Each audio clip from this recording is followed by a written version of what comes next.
Hello and welcome to this March video for the Inner Transformation community. Greetings from Cape Town. I'm here for another week, then heading back to Norway. And what's on my mind a lot the last few days is the invasion of Ukraine. Which I guess is a lot on your mind as well and your heart. So, of course, I'm sitting here at the tip of Africa and I can't do anything directly. Indirectly, I engage by reading, by feeling, and by posting reflections on Facebook. So that's my little contribution. So I thought for March month, we'll take a little break from the passions and virtues exploration. And we will instead have for March the topic of autonomy, which can also be called true individuality. And I thought that's a fitting subject because it is both political and relevant for today's situation, and it is deeply personal. It is our own journey into true autonomy, true personhood. So how do you feel about that? Is that a good idea or a great idea? Or both? So in this video, I want to just introduce the topic a little bit and warm up to it. And give you some material to feel into and reflect on, inquire into during the next weeks, if you so wish. And we can use whatever happens in the outside world as a mirror, as a way to look at ourselves. So that's my approach to life. So whatever is happening out there in the big world, whether it's out on the street outside here, or it's in Russia, Ukraine, Europe, the bigger picture, I always want to look at the external situation and ask myself, what am I learning about myself, about life? How does this mirror something in me, show me something about my own growth? And how can my own growth, my own discoveries become a contribution to the kind of world that I wish to see? So, autonomy, individuality, independence, freedom. So when we have a nation state, the nation state in a way becomes a symbol of our individual autonomy. So we have this capacity to identify with anything actually, and we have a strong tendency to identify first with the family, community, and then nation, or tribe, then nation. So nationhood is an identification, and together with my tribe, my community, my people, I feel the nation state belongs to my autonomy, to my freedom. So if the nation state is attacked, I feel my autonomy is attacked. So my freedom, my independence, I'm disrespected, my integrity is disrespected, and I want to set a boundary. I want to set no. Just like if somebody comes too close, if somebody is physically violent with me, pushes me, pulls me, hits me, sexually abuse or tries to sexually abuse me, the appropriate response is no. Healthy boundary, healthy aggression. So the same with a nation state that is attacked, there is a pushback, like go back, don't insult, attack our and my integrity. So the political dimension is a perfect mirror and the same in a way as on the individual level. The psychological, emotional response is similar whether it's on an individual level or if it's on a collective nationhood level or group level, and it has to do with identification. So now if we look at Russia, Ukraine, there's a history, there's an idea, especially as Putin has described it, that Ukraine is not really a nation, it's not really autonomous, it belongs to Russia. So invading Ukraine is liberating Ukraine from its false autonomy and bringing it back to its true autonomy according to this idea, which is the true autonomy of this geographical area is being part of Russia. So what constitutes the boundaries of an entity? Of course, in nationhood, it's history, its culture, its language, and so on. What we focus on primarily is the individual level.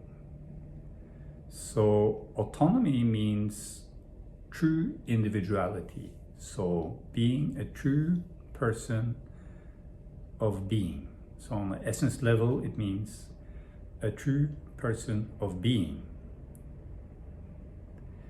Now, many spiritual teachings don't talk about a true person of being. For instance, if you listen to Muji, he will say, leave personhood and move to presence. So from person to presence. So personhood is a limitation and presence is the deeper reality. Now in the teaching of Alma's, it is in a way the same. Presence is the true reality, the deeper reality. But in this teaching, presence contains personhood. So that is called the personal essence or the pearl beyond price. So this is a specific teaching that I love, and it clarifies the meaning of autonomy on a personal level.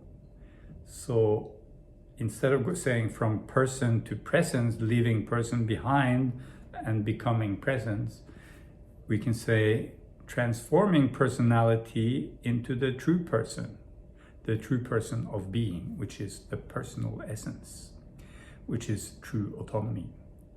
So this is something we can understand when we experience it. As an idea, it's just an idea, concept. But as an experience, it is deeply fulfilling.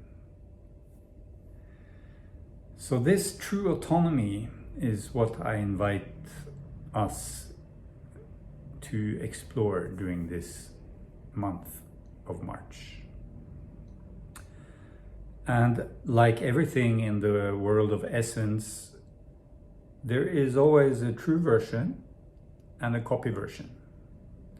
Like I always like to say, Mount Everest and the postcard of Mount Everest.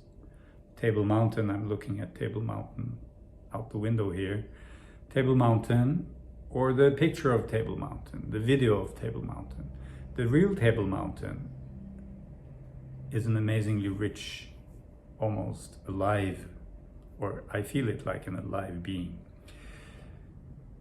The postcard is, or the video is a very flat version of it. So the same with autonomy. We have the real autonomy, which is a vibrating, alive presence, deeply fulfilling, spacious, grounded, full, powerful, rounded, with a personalness. I meet you as the fullness of me, and I feel the fullness of you, and there is no past, no history, which is clouding the experience of this presence. The presence is primary, and the history and everything else is secondary, like physical shape, skin color, age, form. It's all secondary. The vibration of presence, the fullness of spirit, alive here, that can meet, because the personal essence is that which makes true contact possible. So I feel this, I'm here, you are there, and there is personal contact. And it is deeply satisfying. It is beyond emotion, it is beyond energy, it is essence, it is presence, and it is personal, it is me. The amness of me meeting the amness of you, the isness of you, the isness of me. So this fullness of personalness that can meet and that can be in contact, and that is presence, is true autonomy, is the true personal being. Now the copy version is the ego self. And the ego self is, in a way, creating boundaries that define me as a separate being. I am independent from you. I have these boundaries. Here's my skin. This is my identity, my nationhood, my opinions, my values, my experiences. It's all a set of boundaries, like my personality traits. I am. So if you ask me, who are you? What kind of personality do you have? What do you like? Your preferences. I can describe myself. Well, I prefer, I only eat vegetarian food. I don't like meat. I believe we, should treat animals differently than we're doing. I'm Norwegian. I like nature. I'm a teacher, and I have these fears and insecurities, and I have these capacities and skills. I have these limitations. All the ways I have of defining myself. I'm an introvert, or I'm an extrovert, or I'm sometimes this, sometimes that. So I'm describing myself. And there's all these ideas, what kind of person I am. I'm not the kind of person that likes to stick out or stand on the stage, or I am the kind of person who likes to be seen, and I'm the joker. So I have this self-image, this self-identity, and it's constructed. It's based on a lot of constructed stories, package, which has become so habitual that it feels like this is who I am, and it gives me a comfort. It gives me a sense. I wake up and I know who I am. I go through the day and I know who I am. People relate with me, I know how to relate because I have a sense of who I am. But this is a copy version. And when I am in contact, it is based on a contact on ideas, or a contact of emotional contact, not essential contact. So the contact is in a way thin. It lacks the depth and substance of essence, which only personal essence provides. The personalness of the fullness of being in a true personal being. So as always, we have these two realities.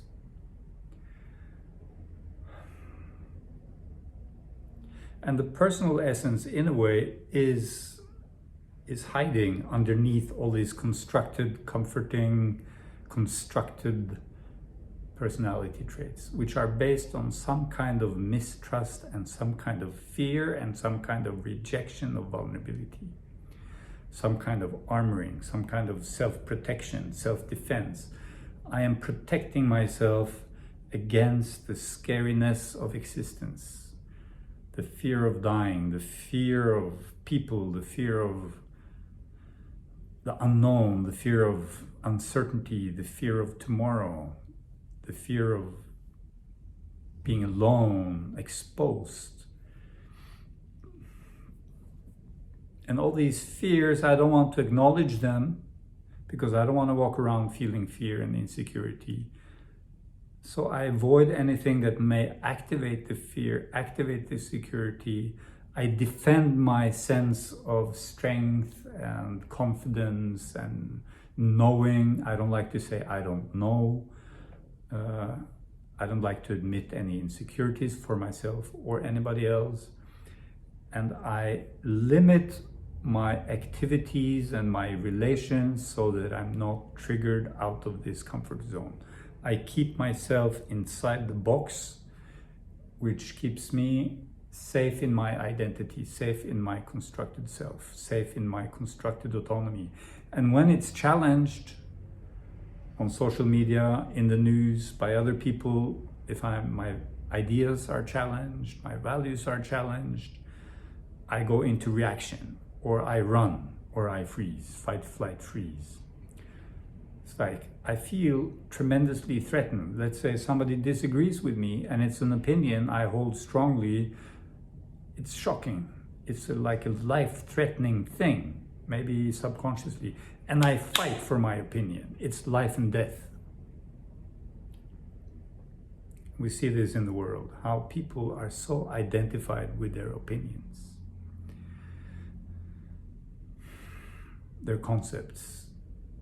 Taken to the extreme, we are willing to kill for our opinions. But we are willing to argue. We don't want to listen. If somebody challenges my opinions, we don't want to go into, oh, interesting, you have a different opinion than me. Tell me more. I wonder, how is that possible? It's very hard to take that step because I am living in this false autonomy. I am defending my sense of autonomy.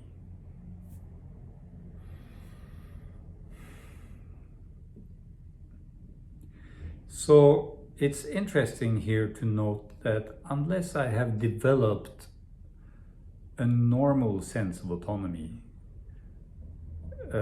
functioning ego self with healthy boundaries, so I can say no, I can say come closer, I can say move further away, I can say these are my preferences, this is what I want, this is what I don't want, these are my needs, and I request this, and I say no to that, and I can set a boundary also with aggression. I have access to this healthy, unless I have those egoic personality skills, it is very hard to move to the next level. So often, if we want to discover true autonomy, we need to do some work on actually establishing a healthy false autonomy, like a healthy egoic autonomy. If we try to skip over that step, which is psychological healing, practice of boundaries, practice saying yes and no, facing my fear when I express my needs, my wants, my requests, if I avoid that, and then I go into a spiritual practice to go beyond the ego, I will end up spiritually bypassing a whole can of worms. And my autonomy that I discover at the other end of that spiritual bypassing will lack depth and earth and reality. And we generally are not deeply touched by people who, instead of working through their psychological issues, have done a trip around them. There is something missing. There's like a ground, like an energy missing. So the psychological work, which happens in daily life, like taking a risk on a daily basis, expressing my feelings, being honest, saying no, requesting, standing up for my preferences, my wants, my wishes.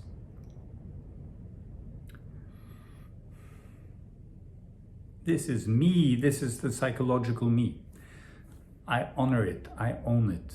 Then I can surrender, I can let go, I can relax it. Then I can ask the question, who am I without the story about myself?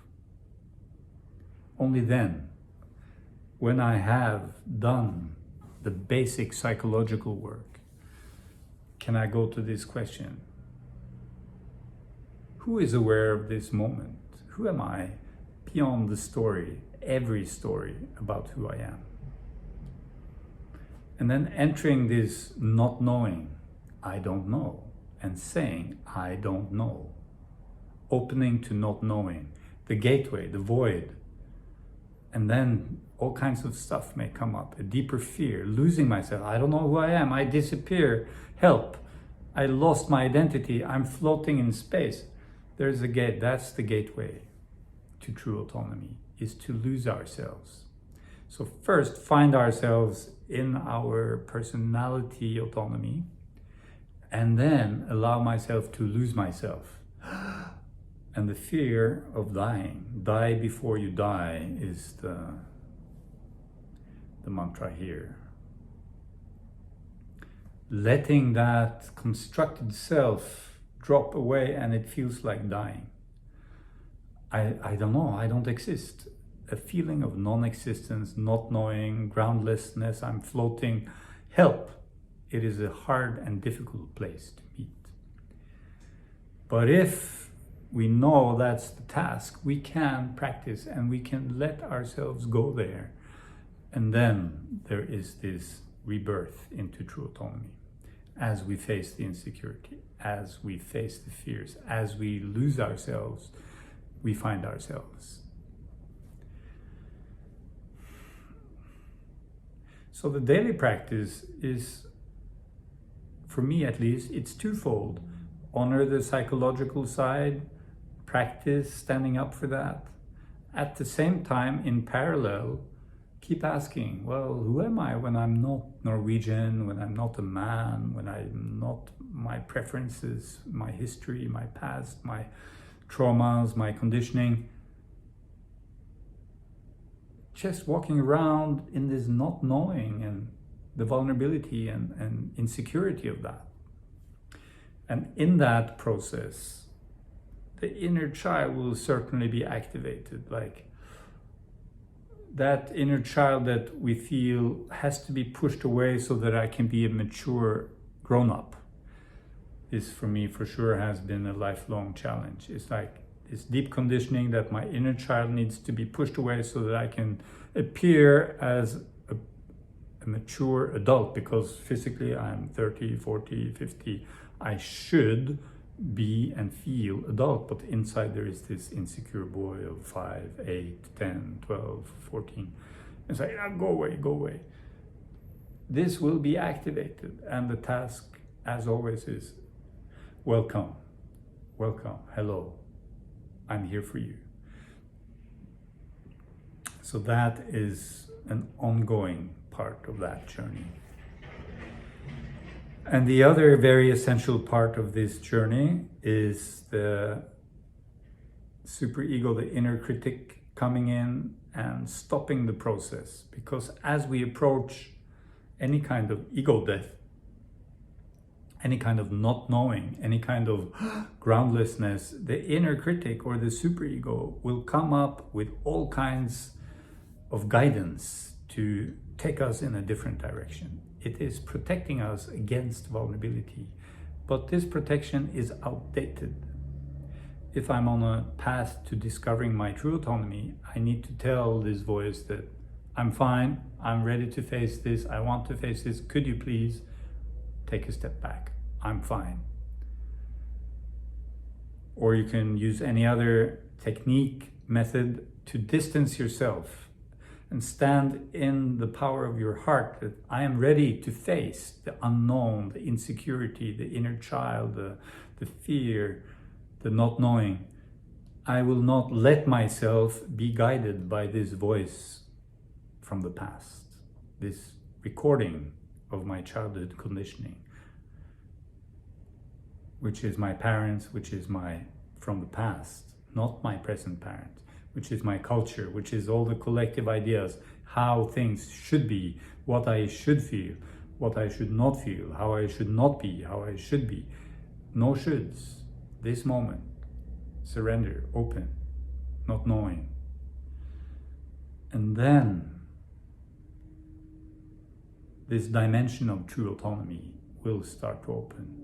A fullness in the belly, like being pregnant with myself, filling up my body with presence, a sense of silence and spaciousness in the head, a sense of contactfulness with the world, with non-separation, an individuality which is not separate, which is one, which is mysteriously individual and one, which is non-separate, which has no firm boundaries, and yet is autonomous. It is a miraculous thing, which is not logical, but as a direct experience, it is the most satisfying thing. And it is what we are actually looking for in our attempt at creating the perfect personality, the living up to the ideals of our culture, of our mind, becoming mature according to some idea of maturity. Instead, the true person of being is true maturity. And again, this is not a black and white situation, because the true autonomy, in distinction to specific qualities of essence like strength or joy or love, true autonomy, like maturation, is a growth over time, is a development, like a tree. This kind of growth into true personhood, true autonomy, takes time. Growth takes time. It is a lifelong path. And observing how I am sometimes experiencing this, and sometimes definitely very much engaged in compensating for the lack of it, defending my false autonomy out of reactivity, believing my false autonomy is my true autonomy. So that's what I wanted to share today. And